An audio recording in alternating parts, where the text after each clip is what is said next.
Everything goes to your sister. You always were the strong one. Those words hit me harder than I expected because they weren't angry or defensive. They were final. My mother said them sitting at her mahogany dining table in the Bellevue estate, the same one where we'd celebrated birthdays, holidays, and achievements for the past 37 years. But this wasn't a celebration. This was the reading of her will, just the three of us, Mom, my sister Catherine, and me, Victoria. And I was about to watch my entire future get handed to someone else.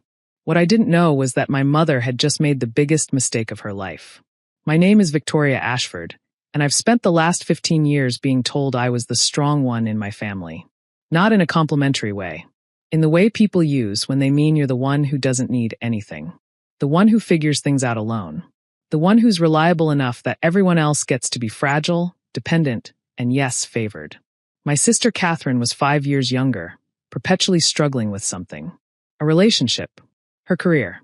Her emotional well-being. Her sense of purpose. Take your pick. Whatever problem existed, it required financial or emotional rescue, and somehow, that responsibility always landed with me. Growing up, I watched my parents pour resources into Catherine like she was a project that needed constant investment. Private tutors when she struggled in school. Therapy when she had anxiety. A trip to Europe when she was depressed. A down payment on a condo when she wanted to live independently but couldn't quite get there on her own. Meanwhile, I got told I was self-sufficient. That phrase became code for abandoned with a smile. When my father died 8 years ago, I inherited nothing. Not because he didn't love me, but because my mother had already spent down most of his estate managing Catherine's life. What little remained was supposed to be divided equally. I believed that. I believed in fairness, in justice, in the idea that my mother would eventually acknowledge what I'd actually done. The real work, the real sacrifice, the years of steadying myself so everyone else could fall apart safely. But sitting at that table on a Tuesday afternoon in March, hearing my mother casually redistribute my future to the sister, who had never worked a full year in her life, I realized I'd been operating under a delusion. Catherine needs stability, Mom continued, as if this explained everything. You've always landed on your feet. You have your consulting business. You don't have dependents. You're thriving. The way she said thriving made it sound like I'd cheated. Like I'd somehow taken opportunities that were supposed to be shared. Catherine had the decency to look uncomfortable, which almost made it worse. Almost. How much are we talking about? I asked quietly, my voice steady even though my hands were gripping the edge of my coffee cup hard enough to make my knuckles white. The house, of course, Mom said. And the investment portfolio. Roughly $800,000 in liquid assets, plus the property value. The total estate is worth approximately $3.2 million. $3.2 million. Money I thought I understood. Money I thought was accounted for. Money I'd spent my entire life assuming would eventually provide me with the security I'd never received growing up. All of it was going to Catherine. I didn't cry. I didn't rage. I simply set down my coffee cup, looked at my mother directly, and asked the question that changed everything. Are those all the properties? My mother blinked. It was a small movement, barely noticeable, but I caught it. I'd spent 37 years learning to read her tells. What do you mean? She asked. I mean, you said the house. Which house? The Bellevue estate? Or are there others? Just the main property, she said, but her voice had shifted. It had become defensive. That was when I knew I was onto something. I stood up, grabbed my bag, and walked out of that dining room. Catherine called after me, but I didn't turn back. My mother said nothing at all. 3 days later, I sat in the office of Marcus Chin. No, wait, I mean Derek Harmon, a forensic accountant I'd found through a referral from my business attorney. His office was in downtown Seattle, modern and clean, the kind of place where financial truth went to be verified.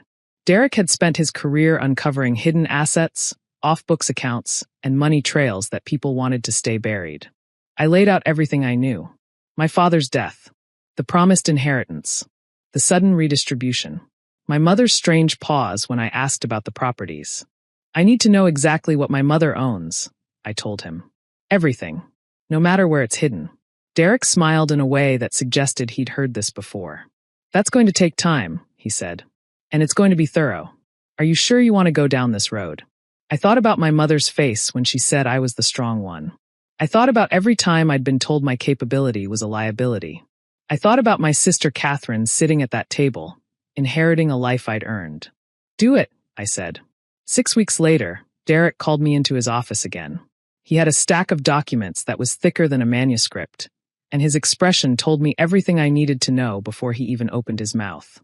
"Your mother has been very busy," he said, spreading papers across his desk. "More busy than you probably realized."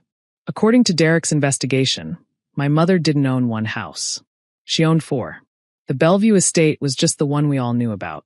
There was a beachfront property in the San Juan Islands she'd purchased 15 years ago under a trust in Catherine's name, though somehow Catherine didn't know about it. There was a rental property in Portland generating consistent income, registered under a different legal entity that took Derek weeks to trace back to my mother. And most shocking of all, there was a small commercial building in downtown Seattle that had been leased to a tech startup for the past 6 years, generating passive income of roughly $40,000 per month. 40,000?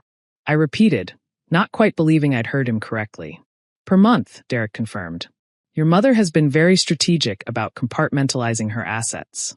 None of it connects to her main estate records. It would take someone specifically looking for it to find it. I felt something shift inside me. It wasn't anger. It was clarity. She knows I'd do this, I said suddenly. Or she was afraid I would. Why else compartmentalize everything like this? Derek leaned back in his chair. In my experience, people hide assets for 2 reasons. Either they don't want someone to find them, or they don't want someone to have them. Sometimes both. The second reason hit me like a physical blow. My mother had deliberately hidden these assets. She'd known about them when she sat at that table and told me everything was going to Catherine. She'd made a conscious choice to hide millions of dollars from me. "There's one more thing," Derek said, sliding another document across the desk. "This one I found buried in some old files from 2008. A trust. Your father created it shortly before he died. It's in your name." I stared at the document. My name, Victoria Margaret Ashford. Trust established, 2016. Trustee, my father, James Ashford. Contingent trustee, my mother, Susan Ashford. "Your father put money in here for you specifically," Derek explained. "It looks like he did it quietly. Your mother was supposed to maintain it as trustee after his death, but according to these records, she transferred the funds out within 6 months." "Transferred them where?" I whispered. "To herself. To cover debts. To fund your sister's lifestyle. The trail is clear once you know how to look." I couldn't breathe. I literally couldn't breathe. My father had tried to protect me. He'd seen something coming, understood something about my mother's priorities, and he'd created a legal structure to keep money safe for me. And my mother had stolen it. That was when I made the decision that would destroy everything. I didn't go home that night. I went to my lawyer's office instead. Marcus, the real Marcus, my actual attorney, met me at 7 p.m. on a Friday. I laid out everything Derek had found. The hidden properties. The trust my mother had plundered. The systematic hiding of assets. The deliberate plan to give everything to Catherine while telling me I didn't deserve anything because I was too strong. "This is embezzlement," Marcus said flatly.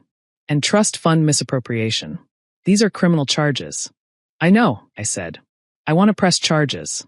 But what I actually meant was that I wanted to save myself. I wanted to take back what had been stolen from me. I wanted my mother to face consequences for every time she'd told me I didn't need help. For every time she'd poured money into Catherine's life while telling me I was self-sufficient. For every single lie wrapped in praise. The investigation took 3 months. Detective Sarah Williamson from the King County Financial Crimes Unit became my unlikely ally. She was sharp, thorough, and utterly unmoved by my mother's protests of innocence. With Derek's documentation and the paper trail that a trust fund leaves, the evidence was overwhelming. My mother was charged with embezzlement and breach of fiduciary duty. The charges were serious. Prison time was a real possibility. I found out about her arrest from a news notification on my phone. A local article about a Bellevue woman accused of financial crimes. Even seeing her name in the headline felt surreal. The day of the arrest, I sat in a coffee shop across from Derek. My phone had been ringing all morning. Catherine calling from the number she'd had to keep because it wasn't paid for yet. The assets were frozen pending the investigation. My mother's lawyer. Extended family members who'd heard fragments of the story and wanted clarification. I silenced my phone and looked at Derek. "Was it worth it?" he asked. I thought about that question. Was it worth it to destroy my family? To put my mother in legal jeopardy? To shatter my relationship with Catherine? Yes, I said, and I meant it with every fiber of my being. What happened next was the part no one prepares you for. The part where you win, but nothing feels like winning. My mother faced a plea deal. Rather than go to trial and risk a 10-year sentence, she agreed to return all misappropriated funds plus penalties. The amount totaled approximately $1.4 million. Suddenly, I wasn't just getting an inheritance. I was getting restitution. My father's trust fund, adjusted for inflation and restored with interest, came to $700,000. The hidden properties were transferred to me as part of the settlement. The tech startup lease was generating income that would be directed into my accounts going forward. Legally, financially, I won. I won so completely that my mother's lawyer actually advised her to cooperate rather than fight, because fighting would only make things worse. But here's what they don't tell you about victory.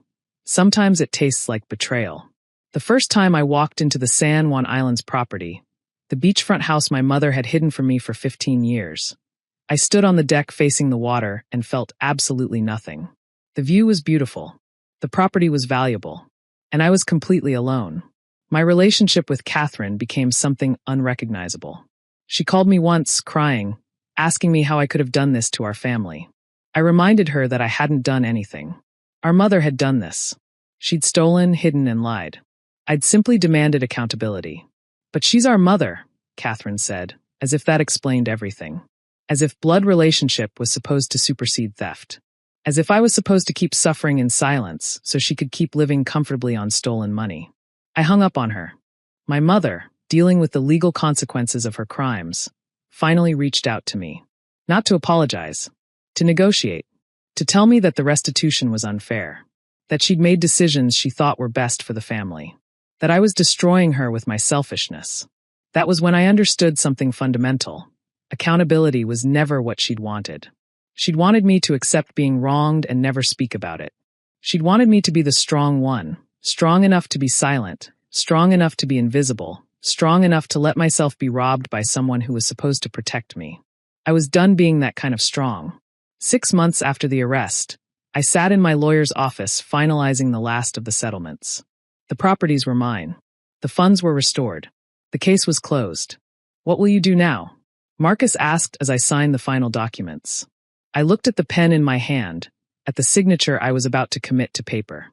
Victoria Margaret Ashford, declaring herself the legal owner of assets that should have always been hers.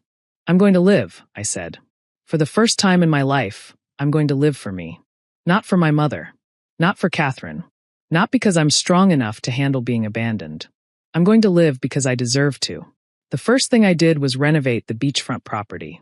I hired contractors, worked with designers, and transformed it into a retreat space. I cut ties with my consulting business and started coaching other women on financial independence and legal protection. I documented everything I'd learned about asset searches, forensic accounting, and the importance of knowing your family's finances. My mother finished her probation period 18 months later.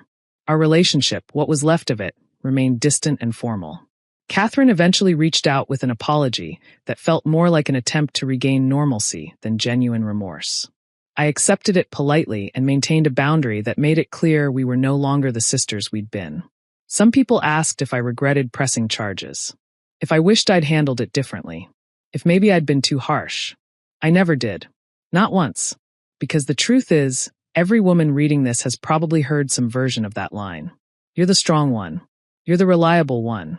You're the one who doesn't need help. And somewhere along the way, that praise becomes a prison. It becomes permission for the people around you to extract everything from you while telling themselves they're actually helping you by making you stronger. I broke that pattern. I demanded accountability. I hired someone to look deeper. And I discovered that my mother had been counting on my silence all along. When I walked into that courtroom and testified about every hidden property, every misappropriated fund, every broken promise, I wasn't just fighting for money. I was fighting for every daughter who'd been told she was too strong to need anything. Every woman who'd been made to feel like a burden for asking for what was rightfully hers. The inheritance I received wasn't just $3 million. It was the knowledge that I was worth fighting for. Even if I had to be the one to do the fighting, that was worth everything.